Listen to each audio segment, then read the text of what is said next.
Hvorfor har du valgt at være din tømmer? Det er fordi, jeg godt kan lide at arbejde med mine hænder. Og lave noget, som folk bliver glade for at få noget nyt. Man får typisk noget nyt hegn eller nyt skur eller nogle ting. Det bliver folk altid glade for, når man har fået noget på. Opfylde udlæsning af dine krav her. Dengang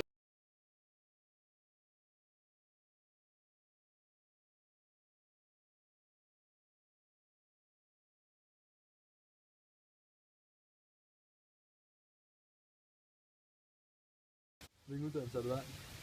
Frisør? Frisør? Nej, du tager frisøruddannelse. 4 år, ja. 4 år. Hvorfor vil du helt præcis være frisør? Jeg har altid godt kunne lide at lege med hår og være kreativ.